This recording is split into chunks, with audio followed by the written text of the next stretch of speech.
Welcome to the Astro Guy podcast.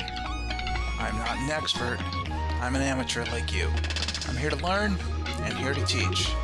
So let's enjoy the ride together. Carpe Noctem, seize the night.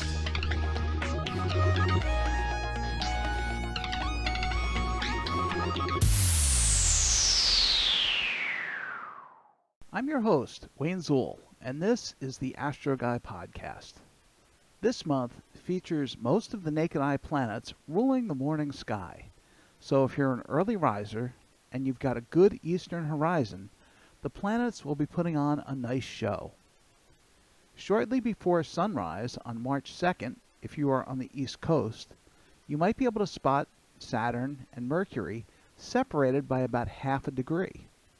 You'll need an excellent eastern horizon, and by that I mean you'll probably want to go to the beach to catch it. Using binoculars, try to pick the pair out starting at about 5:45 a.m. Saturn is the brighter of the two, glowing at magnitude 0.79. Saturn will be just over 1 degree above the horizon at this time. Fainter Mercury will appear below and to the right of Saturn. The pair will quickly get lost in the morning twilight, so you'll need clear skies, a low horizon, and binoculars, and a little bit of luck. For all of this month, Venus and Mars are near each other in the morning sky. If you've been watching this pair, they've been moving closer together, and from the 12th through the 20th of this month, they'll be just about 4 degrees apart from each other. The pair will be easy to spot in the east-southeast. Venus will be shining brightly at magnitude minus 4.35, about 15 degrees above the horizon at around 5:30 a.m. Ruddy Mars will appear below and to the right of Venus. Mars is glowing at magnitude 1.19, which is nearly 100 times fainter than Venus, but you should be able to spot it with the naked eye before twilight begins to interfere. On the 13th, clocks get set ahead 1 hour for most of the U.S., so you can get up a little later to see some of these events after that. On the 20th, Venus will be at its greatest western elongation from the Sun, rising about 2 hours before the Sun, so you'll have plenty of time to observe Venus. In a telescope, Venus will show itself as a 50% illuminated phase. As Venus begins its march toward the Sun from our perspective, its phase will continue to grow. Try to spot and track Venus and its phases as it goes through our skies. On the morning of the 28th, we'll be treated to a beautiful sight in the morning sky. Venus, Mars, and Saturn will form a triangle above the east-southeastern horizon. At about 5:45 a.m., you should be able to spot the 17% illuminated moon below the triangle, just a few degrees above the horizon. This should be wonderful to see, and later in the year, we'll have some other very interesting lineups of the planets and the moon in the morning sky. In the evenings, Uranus is still visible low in the constellation Aries. You'll need binoculars or a telescope to spot Uranus. At the start of the month, you can make a right triangle using Uranus, the Pleiades, and the second magnitude star Hammel in the constellation Aries. Neptune and Jupiter are lost in the glow of the sun for all of March. However, both will reappear in the morning skies later in April. The moon is new on the 2nd of March and will be full on the 17th. I wonder, will the moon be green? On March 20th at 11:33 a.m. Eastern, the sun will cross the celestial equator. This is known as the vernal equinox and is the start of spring in the northern hemisphere and the start of autumn in the southern hemisphere. Moving beyond our solar system, we're going to take a look at a wonderful asterism and 3 lesser-known but interesting constellations. Let's explore a beautiful sight that graces the March skies as darkness falls. I'm referring to the asterism called the winter hexagon. An asterism is a group of stars that resembles something but is not a constellation. An asterism can be part of a constellation, like the Big Dipper is part of Ursa Major, Or an asterism can be a grouping that comprises stars from several constellations, like the Summer Triangle. The winter hexagon is made up of 6 stars, the faintest star being magnitude 1.29. So this is easy to spot in most skies unless you're in a very light polluted area. Regardless of where you are, you'll want your eyes to get dark adapted, as this will make spotting fainter stars and objects much easier. After going outside, avoid any bright lights as well as your phone screen, and give your eyes 10 to 15 minutes to allow your pupils to dilate and for the rod cells, which are the cells in your eyes that are sensitive to faint light, to activate. To see the winter hexagon, you'll want to go outside as it's getting dark. Once dark adapted, look for Sirius, the brightest star in the night sky, which will be about 20 degrees east of due south and about 30 degrees above the horizon at the start of the month. By the end of the month, Sirius will be about 15 degrees west of south by nightfall. From Sirius, you'll look off to the west about 25 degrees and up about 10 degrees, and you'll spot bright white Rigel in the constellation Orion. This is the second star of the hexagon. From there, look about 20 degrees north and west of Rigel, and you'll see the reddish star Aldebaran in the constellation Taurus, the third star in the hexagon. The fourth star, Capella, is nearly overhead.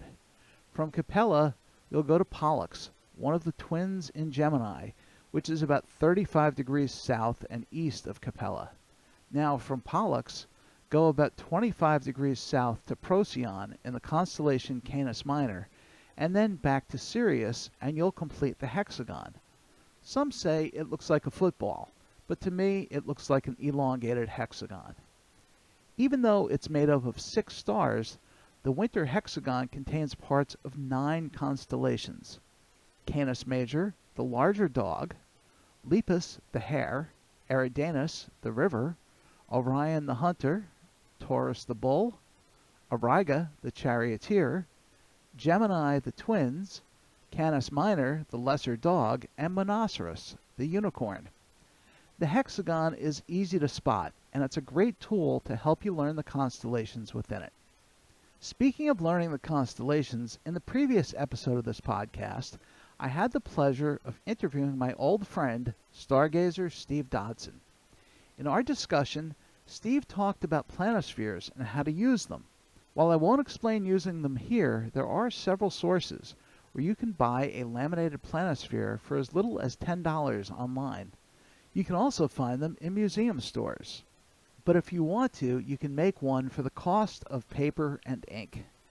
Visit the website inthesky.org. That's IN-THE-SKY-planosphere/index.php.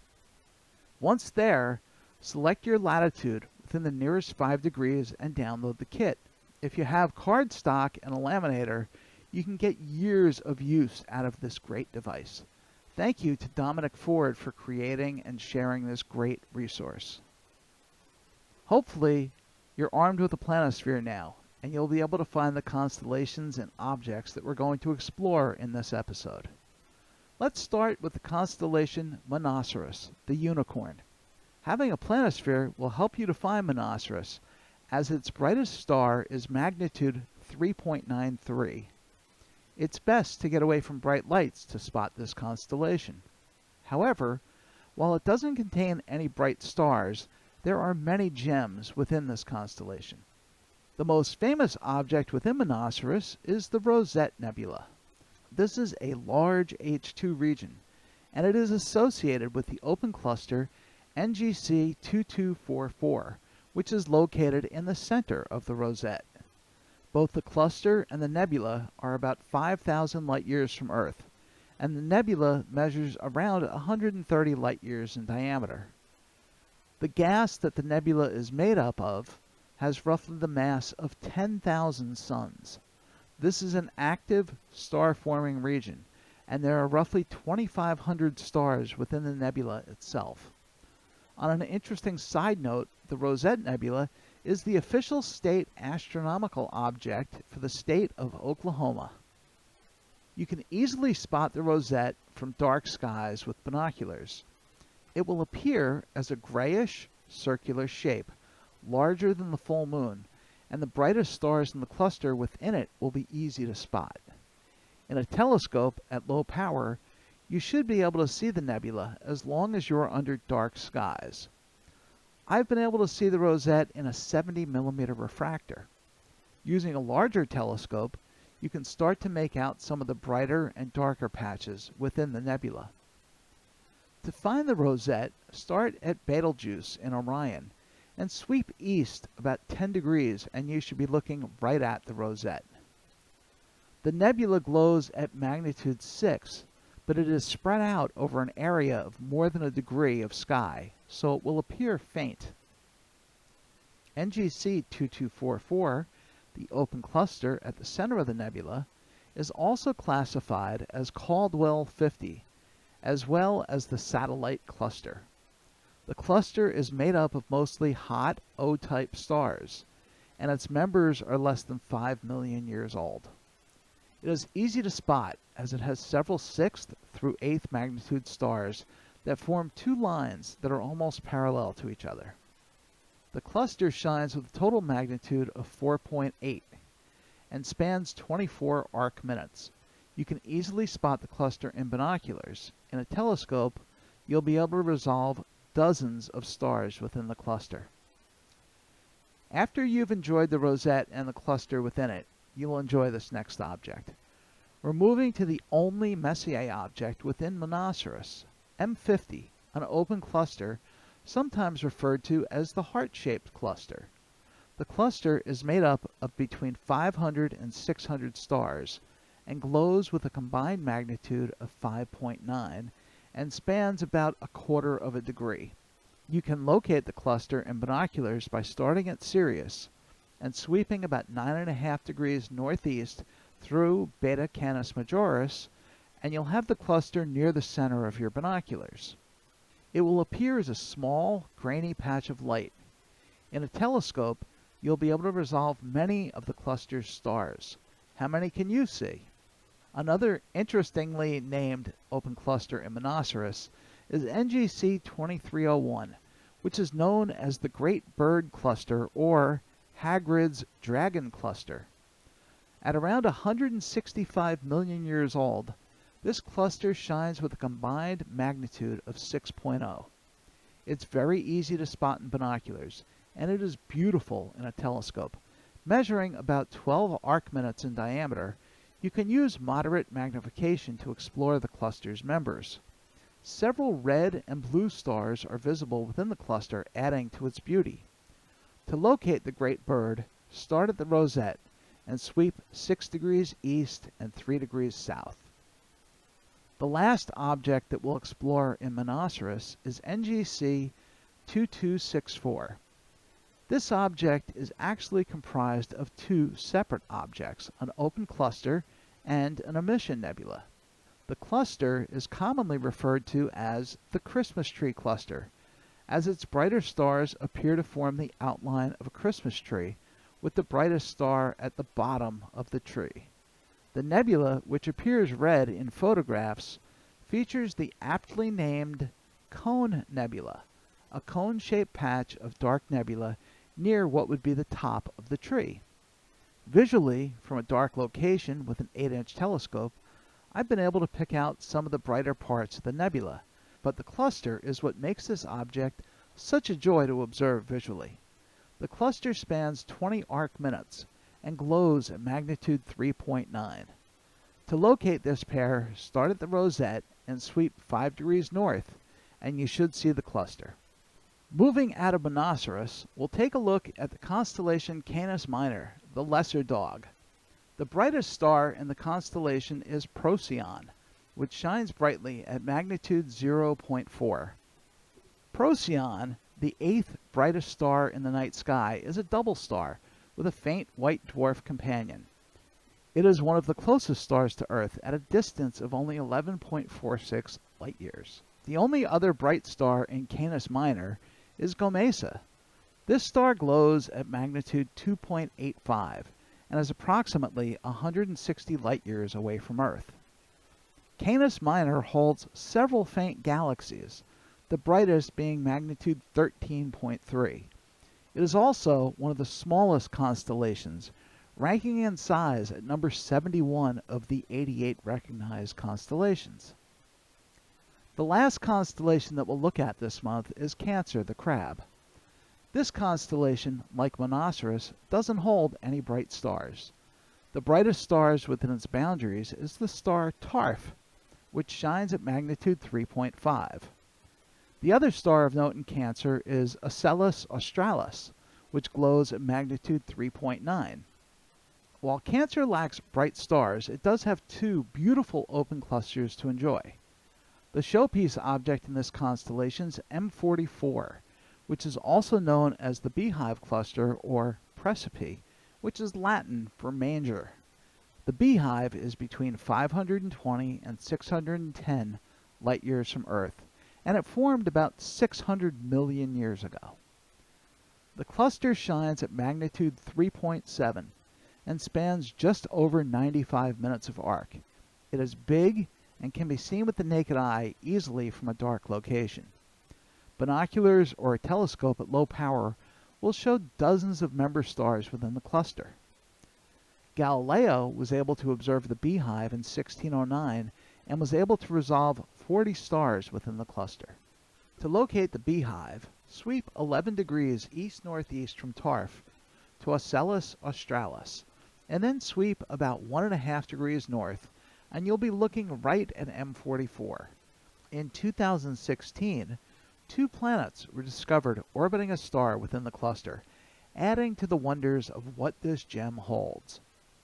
Cancer holds another Messier object to enjoy, M67, also known as the Golden-Eye Cluster. This is one of the oldest open clusters that we can observe. It is estimated to be between 3.2 and 5 billion years old.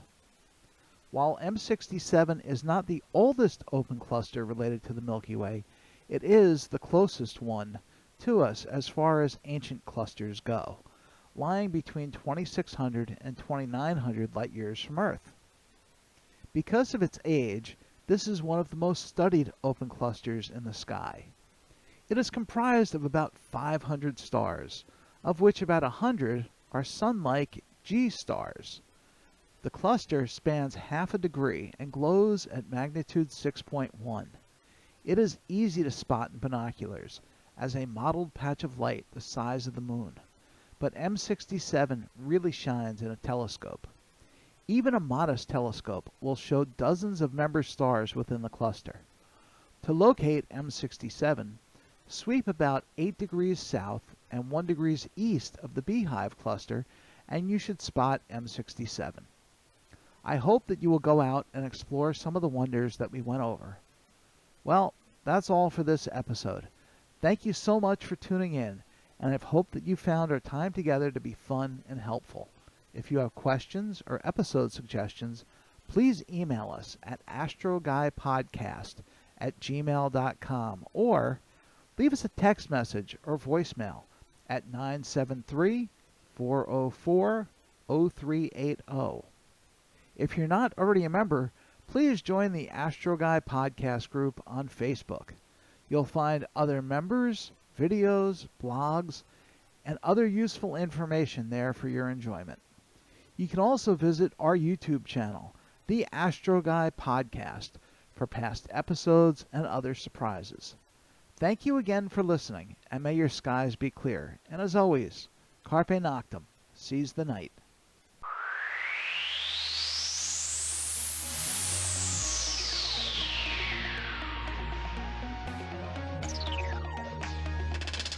I'm Wayne Zool, and this was the Astro Guy Podcast. Thank you for listening. As always, your questions, comments, and suggestions are welcome.